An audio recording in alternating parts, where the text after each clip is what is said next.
নমস্কাৰ, মই বিশ্বজিৎ বৰ্মনে অৰুণোদয় অসমৰ সমূহ দৰ্শকবৃন্দলৈ নমস্কাৰ জনাই আজি আমাৰ পডকাষ্ট অনুষ্ঠানটি আৰম্ভ কৰিবলৈ লৈছোঁ। আজিৰ আমাৰ এই পডকাষ্ট অনুষ্ঠানটিত এজন বিশিষ্ট ব্যক্তিক আমাৰ মঞ্চলৈ আমন্ত্ৰণ জনাই আনিছোঁ। তেখেত হৈছে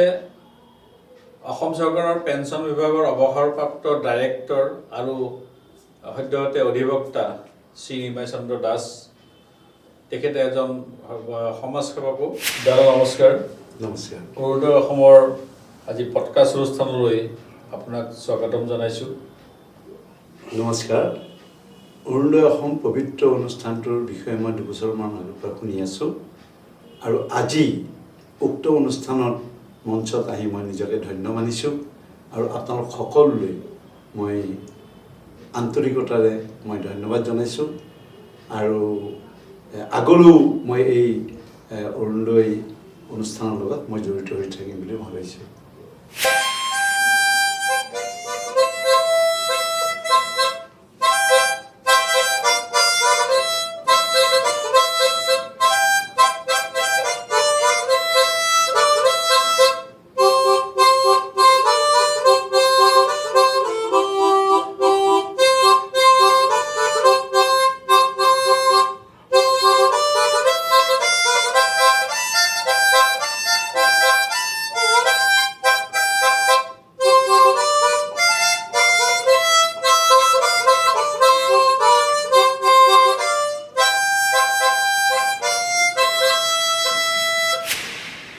দাদা,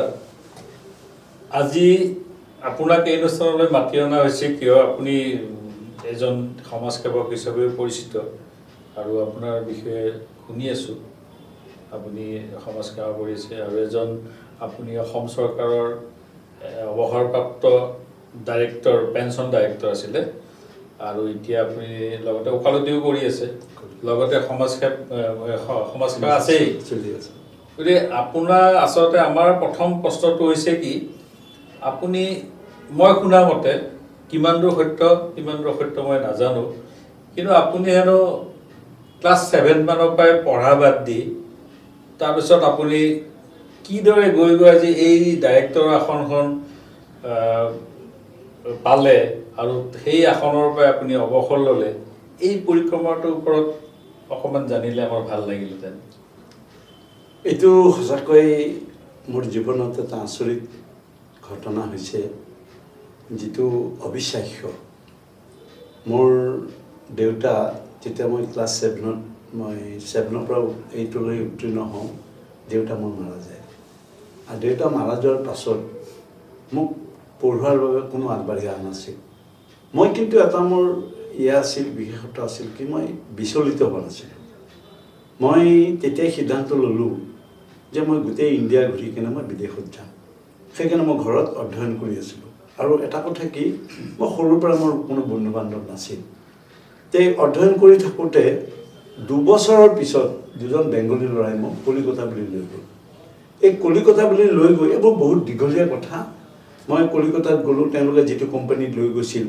সেই কোম্পানীটো মই নিজে খুলিলোঁগৈ কলিকতাত। তেওঁলোকৰ আছিল Eureka chit and investment company. মোৰ নামটো দিলোঁ এম্পুল চিট এণ্ড ইনভেষ্টমেণ্ট কোম্পানী। এতিয়াও আজিও মই ৰাইজক ক'ব বিচাৰিছোঁ যে ৱেষ্ট বেংগলৰ আৰামবাগ, তাৰকেশ্বৰ, শ্বেওৰাফুলি, শ্ৰীৰামপুৰ এইবোৰত জইণ্ট একাউণ্টত মোৰ এতিয়াও টকা আছে, কিন্তু এইটো ইয়াৰ নহয়, 1973-4ৰ পৰা আছে। গতিকে মই এটা খুব আচৰিত কাৰণত মই গুচি আহিবলগীয়া হ'ল আৰু তাৰ পাছত মোৰ 79ত মোৰ কেলকাতা ৰিজাৰ্ভ বেংকৰ পৰা মোৰ তালৈ চিঠি আহিল যে আপুনি কোম্পানীটো একাউণ্ট ছাবমিট কৰা নাই। যিয়ে হওক, মই তাৰ পৰা অহাৰ পিছত মই পাণ্ডুত থাকোঁ আৰু কামাখ্যাৰ ৱেষ্টাৰ্ণ পাৰ্টত থাকোঁ। এই কামাখ্যা ৱেষ্টাৰ্ণ পাৰ্টত এটা পাণ্ডুনাথ দেৱালয় বুলি মন্দিৰ আছে। এইটো নাম শুনিছোঁ, বহুত বিখ্যাত মন্দিৰ। ভাৰত বিখ্যাত বুলিয়ে ক'ব লাগিব, এইটো বিশ্ববিখ্যাত। হয়, এইটো initial temple of the universe আৰু কামাখ্যাৰ প্ৰধান মন্দিৰ। এই মন্দিৰটো 1962লৈকে আছিল জাগ্ৰত, তাৰপিছত যেতিয়া শৰাইঘাট ব্ৰিজখন হৈ গ'ল 1962 তাৰপিছৰ পৰা এই মন্দিৰটো হেৰিটো কমিউনিকেশ্যনটো ডাইভাৰ্ট হৈ যোৱাৰ কাৰণে সেই মন্দিৰটোত যাত্ৰী অহা বন্ধ হৈ গ'ল যাত্ৰী অহা বন্ধ হোৱাৰ পাছৰ পৰা এই কোনো তাত একদম ন'মেন্স লেণ্ড হৈ গ'ল জংঘল হৈ গ'ল মই সেইটো মন্দিৰত সপোনত দেখিলোঁ সপোনত দেখি মই তাৰ পৰা কলিকতাৰ পৰা যেতিয়া আহিলোঁ আহি মোৰ কলিকতাৰ পৰা অহাৰ পাছত মোৰ মনটো যেনেকৈ এতিয়া গুৱাহাটীৰ পৰা যদি নলবাৰীলৈ যায় যেনেকুৱা লাগিব ঠিক কলিকতাৰ পৰা মই গুৱাহাটীলৈ আহোঁতে মোক সেনেকুৱা লাগিল লাগোঁতে মই এই সেই মন্দিৰৰ একেবাৰে বেক চাইডে মই জংঘলত যাই মই বহি থাকোঁতে তাৰপিছত মই সপোনত দেখা পাওঁ দেখা পোৱাৰ পিছত মই এই মন্দিৰটো একচুৱেলি যদিও কামাখ্যাৰ বুলি কোৱা হয় এইটো বগলা মন্দিৰে পৰিচালনা কৰিছিল তেতিয়া বগলাৰ গাই কিনে তেওঁলোকক মই ক'লোগৈ যে মেইন যি হেৰি তান্ত্ৰিক আছিল তেতিয়া তেওঁ কওঁতে তেওঁ কৈছে যে এক কাম কৰা আমাৰ এৰে যিবোৰ সেৱায়িকা আছে তেওঁলোকক পঠাওঁ কিন্তু তেওঁলোকে নাযায় গতিকে তুমিও পাৰিবা তোমাৰ দেউতাও তান্ত্ৰিক আছিল মোৰ দেউতাৰ তান্ত্ৰিক আছিল ঘৰ তান্ত্ৰিক আছিল গতিকে তাৰপিছত মই বোলো আপোনালোকে মোক বিশ্বাস নিদিব সেই কথা কোৱাৰ পিছত মই মন্দিৰটো কৰিবলৈ যাম তাত আৰু বহুতো কথা আছে সেই মন্দিৰটো এনেকুৱাই মানে চমৎকাৰ মই সেই মন্দিৰটোত হাত দিছোঁ আৰু এটা কথা মই 77ৰ পৰা কলিকতাত গুচি আহোঁ 78ত মেট্ৰিক দিওঁ 79ত মোক মাতি নিকেনে কামৰূপ তেজেৰীত চাকৰি দিছে মাতি নিকেনে চাকৰি দিছে আচ্ছা তাৰপিছত মই চাকৰি কৰিলোঁ কৰি সেই তেতিয়াৰ পৰা আপুনি মেট্ৰিক পাছ কৰাৰ পিছতে চাকৰিত সোমাল য়েছ মেট্ৰিক পাছ কৰিয়ে মোক চাকৰি পাইছোঁ আৰু সেই চাকৰি পোৱাৰ টকাৰে মই মন্দিৰটোৰ কাম আৰম্ভ কৰোঁ আৰু আপোনালোকে আজি গ'লে আচৰিত হ'ব যে তাত এতিয়া প্ৰায় 500 ফুট দীঘল আৰু হেৰি 3 তালা বিল্ডিং হৈ গৈছে মানে বহুত কথা আছে এইটো দেখিছোঁ মানে কি বহুত কিবা কিবি চিডিটো দেখিছিলোঁ তাৰপিছত মানে মন্দিৰটো মই তেনেকৈ দেখা মতে অকণমান নদীৰ আধালৈকে গুচি যোৱা আধালৈ গৈছে আৰু মই তাৰপিছত মই মেট্ৰিক পাছ কৰি কেনে মই চাকৰি পালোঁ কিন্তু মই নাইটত পঢ়ি আছিলোঁ আচ্ছা নাইটত পঢ়ি মই 83ত মই BA পাছ কৰিলোঁ তাৰপিছত 88ত মই APCD মই AFS পালে AFS পাই মই প্ৰথমতে ট্ৰেজাৰী অফিচাৰ হেৰি ফাইনেন্স এণ্ড একাউণ্টছ অফিচাৰ হ'লোঁ প্ৰমোশ্যন পাই financial adviser senior financial adviser আৰু শেষত গৈ কেনে মই ডাইৰেক্টৰ পেঞ্চন হ'বলৈ সক্ষম হ'লোগৈ আৰু এই ডাইৰেক্টৰ পেঞ্চন হোৱাৰ লগতেই মোৰ হেৰিৰ লগত আমাৰ মুখ্যমন্ত্ৰী তৰুণ গগৈ এই ঘটনাটো মই এইটো আপোনাৰ টিভিটো পাইছিলোঁ আৰু সেই সময়ত এটা ভাল নিউজ আছিলে আপোনাৰ মুখেদি শুনোচোন বাৰু তাৰমানে হ'ল কি মোৰ ৰিটায়াৰ হোৱাৰ 3 মাহ আছিল আচ্ছা থাকোঁতে হঠাৎ নিউজ লাইফৰ পৰা মোৰ তালে এই মোৰ 7 তালা বিল্ডিং আছিল আচ্ছা 7 তালা বিল্ডিং থাকোঁতে মোক যাই কিনে সুধিলেগৈ যে হেৰি লিফ্টখন আপুনি কিয় নবনায় তেতিয়া মই কৈছোঁ I am not the authority বোলে হুইজ দ্য অথৰিটি তেতিয়া মই বোলো হেৰি আমাক চিফ মিনিষ্টাৰ পাচান তেওঁ বৃদ্ধ পেঞ্চনাৰবিলাকো বৃদ্ধৰ প্ৰতি টান থাকিব লাগে এই বুলি কোৱাৰ আৰু তেওঁ যদি বিচাৰে 1 ছেকেণ্ডত লিফ্টখন বনাব পাৰে এইখিনি কথাকে মেকানিজিম কৰি কেনে কোনোবাই দুষ্ট চক্ৰই মুখ্যমন্ত্ৰীক লগোৱাত তেওঁ মোক মানে মুখ্যমন্ত্ৰীৰ কাণত পৰিলে আৰু মোক ছাছপেণ্ড কৰিলে কিন্তু ছাছপেণ্ড কৰিলেও মই ইমানেই সৌভাগ্যৱান যে মোক পেঞ্চনাৰবিলাকে ছাপোৰ্ট কৰিলে মিডিয়াই ছাপোৰ্ট কৰিলে আৰু হেৰি IAS বিলাকে মোক ছাপোৰ্ট কৰিলে কৰাৰ পিছত 2 মাহৰ ভিতৰতে মোক ৰিএষ্টেট কৰিবৰ কাৰণে মানে সেই 2 মাহৰ ভিতৰত লিফ্টখন ভাল হ'ল নে এতিয়ালৈকে কিন্তু লিফ্ট ভাল নহ'ল কিন্তু অফিচটো আমাৰ বৰ্তমানৰ আমাৰ অসমৰ মুখ্যমন্ত্ৰী ডক্টৰ হিমন্ত বিশ্ব শৰ্মা ডাঙৰীয়াই এতিয়া হেৰিলৈ একেবাৰে গ্ৰাউণ্ড লেভেলত অফিচটো লৈ আহিল সেইটো বস্তু বহুত মই দেখিছোঁ বেলেগ কামত যাওঁতেও দেখিছোঁ যে চেভেন ষ্ট'ৰেজ বহুত ডাঙৰ বোলে বিৰাট ডাঙৰ এলেকা এটা ভাল লাগে সেইটো যিয়ে নহওক বাৰু আপুনি মানে সেইখিনিলৈকে মানে ডাইৰেক্টৰ হৈ ৰিটায়াৰ্ড হোৱালৈকে থাকিল তাৰপিছত আপুনি মানে কি ছাছপেনশ্যন পিৰিয়ডতে ৰিটায়াৰ্ড হ'ল নেকি ছাছপেনশ্যন পিৰিয়ডতে তাৰপিছত আকৌ হেৰিও হ'ল ৰিষ্টেটো হ'ল আৰু আমি ৰিটায়াৰ্ড হ'ল আল্টিমেটলি আপোনাৰ বেনিফিটটো বাৰু পাইছে যিয়ে নহওক সেইখিনিলৈকে বাৰু ঠিকেই আছে তাৰপিছত আৰু কিবা আপুনি এনেকুৱা নহয় মই শুনক এটা কথা কি জানে মোৰ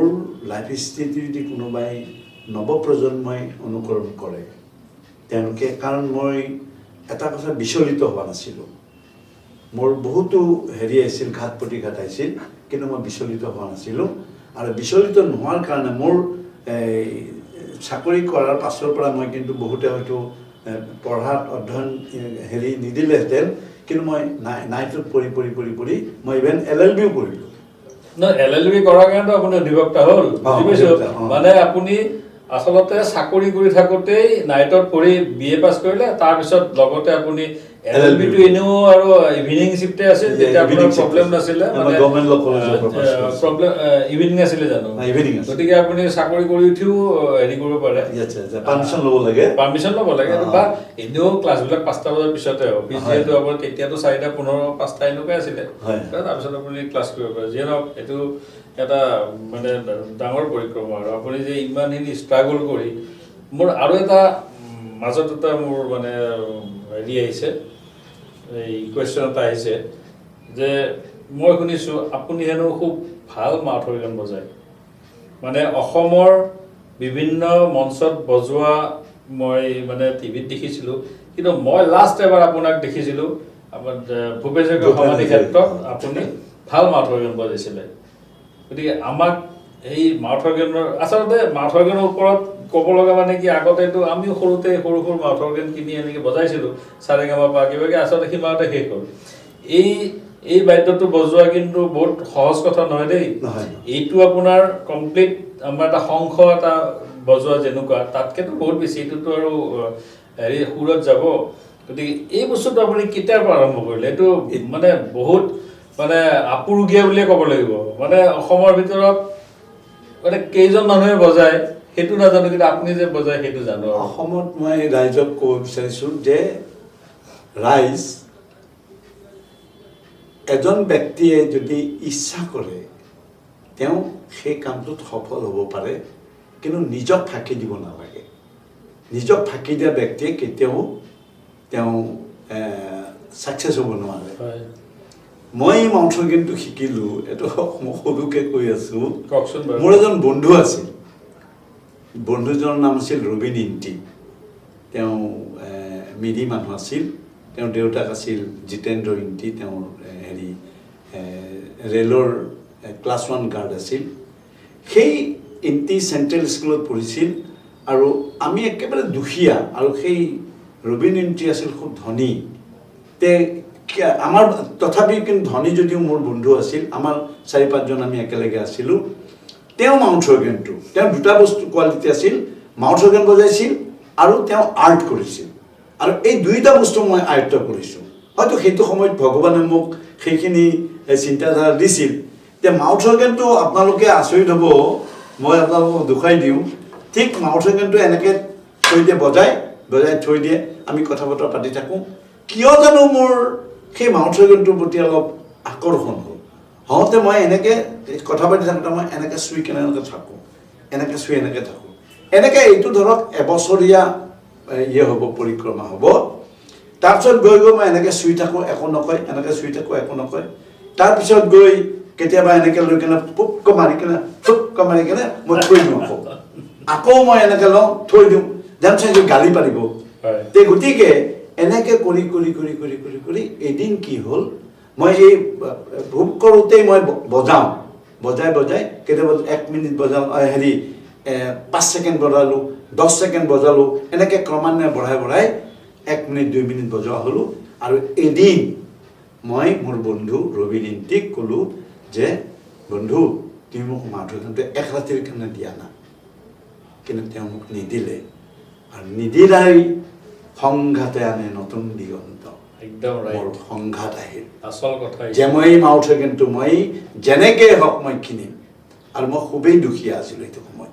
আৰু তেতিয়া এই মাউথ অৰ্গেনটোৰ দাম 80 টকা আছিল এতিয়া বহুত দাম হৈছে সেই 80 টকা মই সেইটো সময়ত কি কৰি কেনে উপাৰ্জন কৰিছোঁ সংগ্ৰহ কৰিছোঁ কৰি মই তাৰপিছত মই মাউথ অৰ্গেনটো কিনিছোঁ আৰু আপোনালোকৰ ৰাইজৰ আশীৰ্বাদত প্ৰভুৰ আশীৰ্বাদত মই 1979ত মই অল ইণ্ডিয়া ৰেডিঅ'ৰ মই নিয়মীয়া মাউথ অৰ্গেনৰ হেৰি আছিলোঁ এইটো বৰ ভাল ভাল আৰু মোৰ এতিয়াও সেই হেৰি আছে মই তেতিয়া 35 টকা নে কিমান দিছিলোঁ মোক এই অল ইণ্ডিয়া ৰেডিঅ'য়ে যিয়ে হওক ভেলু বহুত আছিলে ন তাৰ পাছত মই এই মাউথ অৰ্গেন দি মই বহুত জেগাত প্ৰগ্ৰাম কৰিছিলোঁ আৰু এটা কথা কি জানেনে দুখীয়া হ'লে সকলো ফালৰ পৰা দুখীয়া হয় এতিয়া মই যে মাউথ অৰ্গেন বজালোঁ কিন্তু বাদ্যযন্ত্ৰ নহ'লে সেইটো ইমান বেসুৰীয়া হয় ইমান ভাল কিন্তু মাউথ অৰ্গেন যদি মোক অৰ্কেষ্ট্ৰাৰ দিয়ে মই সুন্দৰ সুন্দৰ মঞ্চত বেসুৰীয়া হোৱা নাই কাৰণ এতিয়া আপোনাৰ যিটো অৰিজিনেল বস্তু সেইটোৱে আজি আমি জনাত আজি ভূপেন দাই গান গাইছিলে আজিকালিতো আৰু ধৰক বহুত মিউজিক চৈদিক লয় কিন্তু ভূপেন দাই কি হাৰমনিয়ামটো লৈ গৈছিলে তবলাটো আছিলে গীটাৰখন আছিলে কিন্তু আপোনাৰ সেই গানৰ মজাটো আৰু আজিকালিতো ডাঙৰ ডাঙৰ আৰ্টিষ্টবিলাক উঠাৰ আগতে আপোনাৰ ঘণ্টা গোটেই ছেটিংছ কৰি তাৰপিছত ভিতৰৰ পৰা হেল্ল' মাইক টেষ্টিং কৰি পেলাই উঠি পেলাই ধৰক একেলগে মানে আপোনালোকে অলপ নাচি দিয়ক আপোনালোকে গাই দিয়ক মই গাইছোঁ যি এটা লাইন গালে আকৌ মানে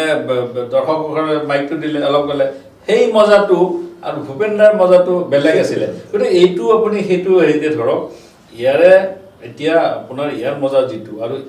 এই বাদ্যটো এতিয়া আপুৰুগীয়া হৈছে বুলি এইকাৰণে কৈছোঁ এতিয়াতো মই দেখিছোঁ বজোৱা মানুহে যুৱ প্ৰজন্মই নহয় এটা কথা আছে ৰাইজ এই মাউথ অৰ্গেনটোত কোনোবাই প্ৰচাৰ কৰিলে যে এইটো বজালে হাৰ্ট এফেক্ট এইটোতো এফেক্ট হ'ব নালাগে এইটোতো হাৰ্টৰ জোৰে নহয় আচলতে প্ৰচাৰ হোৱাৰ কাৰণে ভাল হৈছে কিয় ভাল হৈছে মই কৈছোঁ এদিন ল'ৰা এটাই মানে স্কুলত প্ৰতিযোগিতা হৈছিল আহি দেউতাক ক'লে যে দেউতা মই ছেকেণ্ড প্ৰাইজ পালোঁ তে দেউতাকে তাক কলাত লৈ কিনে চুমা টুমা খালে খাই শেষত যাই কিনে ক'লে যে হেৰি প্ৰতিযোগী কেইজন আছিল বোলে 2জন আছিল পেলাই দিলে তে মোৰো এনেকুৱা হ'ল এই যে মাউথ অৰ্গেনটো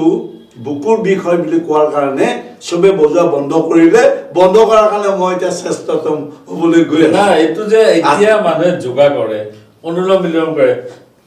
কিন্তু আল্টিমেটলি কি এইটো হাৰ্টটোৰ কাৰণে এইটো যে আপোনাৰ এই হৈ আছে এতিয়া ক'ভিডৰ সময়ততো কৈছিলে যে আমি অনুলোম বিলোম কৰিব লাগে মানে আমাৰ হাৰ্টবিটটো বাঢ়িব এইটোতো মই তেনেকুৱা যে নাপাওঁ মোৰ ইমান নলেজ নাই মইতো বজাব নাজানো এইটো বজালে তথাপিতো আপোনাৰ হাৰ্টখন ষ্ট্ৰং হয় অনুলোম বিলোম কৰিলে যিটো ষ্ট্ৰং হয় সেইকাৰণে আপোনালোকে আৰু এটা কথা কি this is the perhaps smallest instrument musical instrument আৰু এইটোৱে ইমান আনন্দ দিয়ে আমি অৱশ্যে এইটো কেতিয়া বজাওঁ আমি ৰাতি বজাওঁ 12টা কেতিয়াবা 1টা বজাত আপোনাৰ সেই চোলাৰ কথাটো মনত আছে নাই ৰাতি যে বজায় চোলাৰ কথাটো জানক গতিকে এইবিলাকৰ বাঁহী মাউথ অৰ্গেন এইবিলাকৰ লগত কিছুমান সময়ৰ বহুত কথা আছে সাইলেন্ট হৈ থাকে আৰু ইয়াৰ ইমান মেলোডি ইমান সুন্দৰ সাউণ্ড খুব ভাল লাগে আৰু ৰাতি বজাওঁ মোৰ এনেকুৱা এই মাউথ অৰ্গেনক লৈ মই বিভিন্ন ঠাইত মই খুব আদৰ পাইছোঁ সন্মান পাইছোঁ এবাৰ এজন মেজৰে মই হোটেল এখনত মানে গ'লেই মই এইবিলাক গাওঁ তেতিয়া মেজৰ এজনে যে মোক আধা ঘণ্টা নে 1 ঘণ্টাৰ পৰা শুনি আছে মই গমেই পোৱা নাই তেওঁ নিজৰ ৰুমত মোক মাতি লৈ গুচি গ'ল মাতি লৈ কিনে মোক কফি বনাই সেই ৰাতি কফি বনাই খুৱাইছে খুৱাই কিনে কৈছে I try my level best I could not success I fail it তেতিয়া কৈছে মই চেষ্টা কৰিলোঁ কিন্তু মই নোৱাৰিলোঁ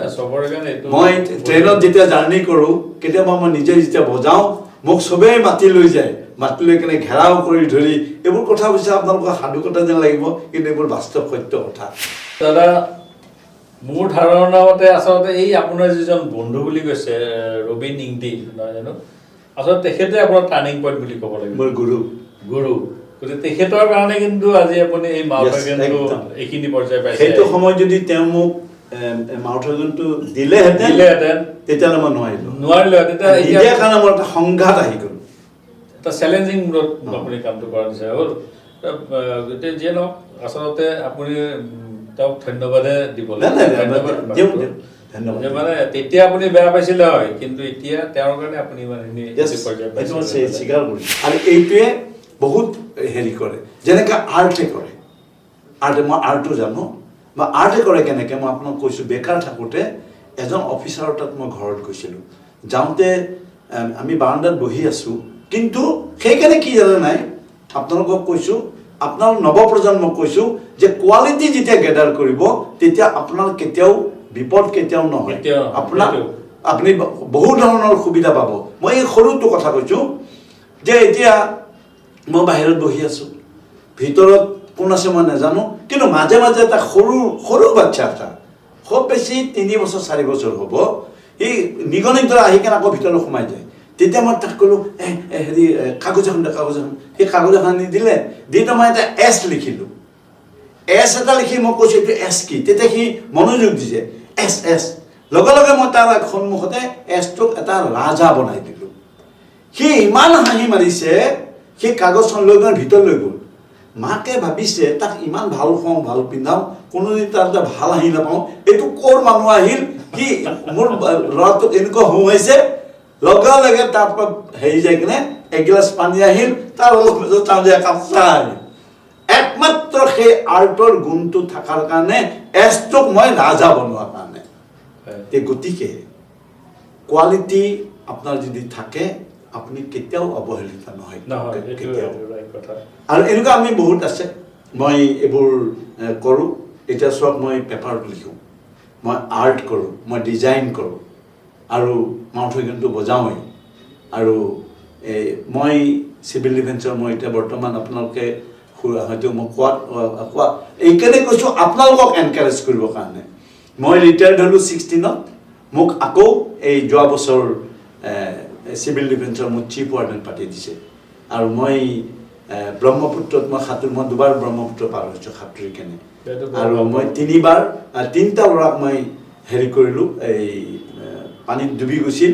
3টা ল'ৰাক তুলিলোঁ, কিন্তু 3টা ল'ৰাৰ ভিতৰত মোৰ কোনো ডকুমেণ্টছ নাছিল। সেইকাৰণে আপোনালোকে যদি কেতিয়াবা কিবা ভাল কাম কৰে, আপুনি লগে লগে পুলিচৰ পৰা এখন চাৰ্টিফিকেট এখন ল'ব লাগে, বা সংবাদ মাধ্যমক ক'লে, সংবাদ মাধ্যমে এখন ৰাজ্যক বহুত ওপৰলৈ লৈ যাব পাৰে, আৰু এখন ৰাজ্যক বহুত তললৈ লৈ যাব পাৰে। সংবাদ মাধ্যম ইমান শক্তিশালী, যেনেকৈ কলম, এখন তৰোৱালতকৈ এটা কলম বহুত শক্তিশালী। গতিকে সেই শেষৰ হেৰিটো ৰাতি 10:30 বজাত আমাৰ তাতে এটা ল'ৰাই আত্মহত্যাৰ কাৰণে পানীত জাপ দিলে। জাপ দিওঁতে আমাৰ ফালে উভতা সোঁত হয় নহয়, উভতা সোঁতত ল'ৰাটো আহি থাকিল, থাকোঁতে 10:30 বাজিছে ৰাতি। তেতিয়া চবেই চিঞৰা-চিঞৰি কৰিলে, আৰ্মিও আছিল, কিন্তু কোনো লঞ্চ নাছিল, নাও নাছিল। তেতিয়া মোক আহি কিনে ক'লে, মই আহি গ'লোঁ, তেতিয়া ডেকা আছিলোঁ, মোৰো ইম'চনেল হ'ল, মই পানীত জাপ দিলোঁ।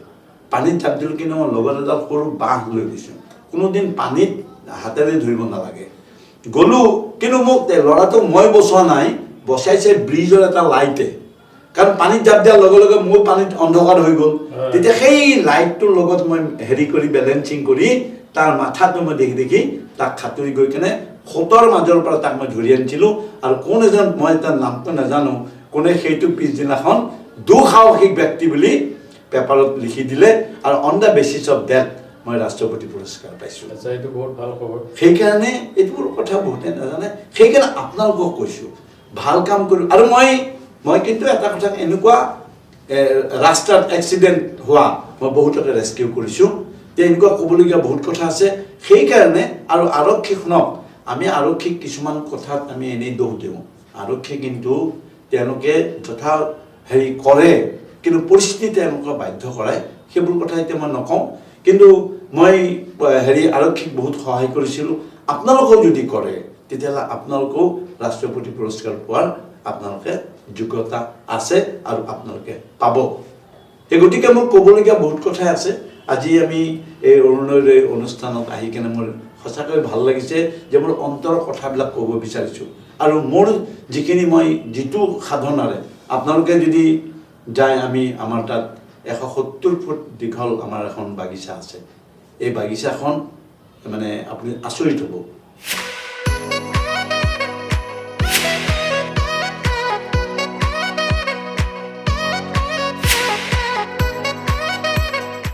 আপোন বুলি ভাবিছিলোঁ, তেওঁলোকেই মানে মোৰ পিঠিত ভাল ভাল চুৰি মাৰি থৈ দিছে। মানে সেইখিনি সময়ত মোৰ যে 5 মহীয়া কেঁচুৱাটো মই গাখীৰ খুৱাব লাগিব, কাৰো মুখেৰে মাত এষাৰ নোলাল, আনকি মোৰ নিজৰ মানুহজনৰে মাত নোলাল। অৰুণোদয় অসমে লৈ আহিছে সন্মান বুলি তেওঁ মোৰ কাৰণে ভগৱান, মোক এইখিনি সহায় কৰিছে। গতিকে মই এইটোৰ নিচিনা চৰম মানে দুখৰ হেৰি মই পোৱা নাই। মানুহ জন্মিলে মৰিব লাগিব, সেইটো বিধাতাৰ লিখন। যিসকলৰ মাক পৃথিৱীত আছে তেওঁলোক ভাগ্যৱান, তেওঁলোকতকৈ ভাগ্যৱান আৰু পৃথিৱীত হ'ব নোৱাৰে। এক ব্যতিক্ৰমী অনুষ্ঠান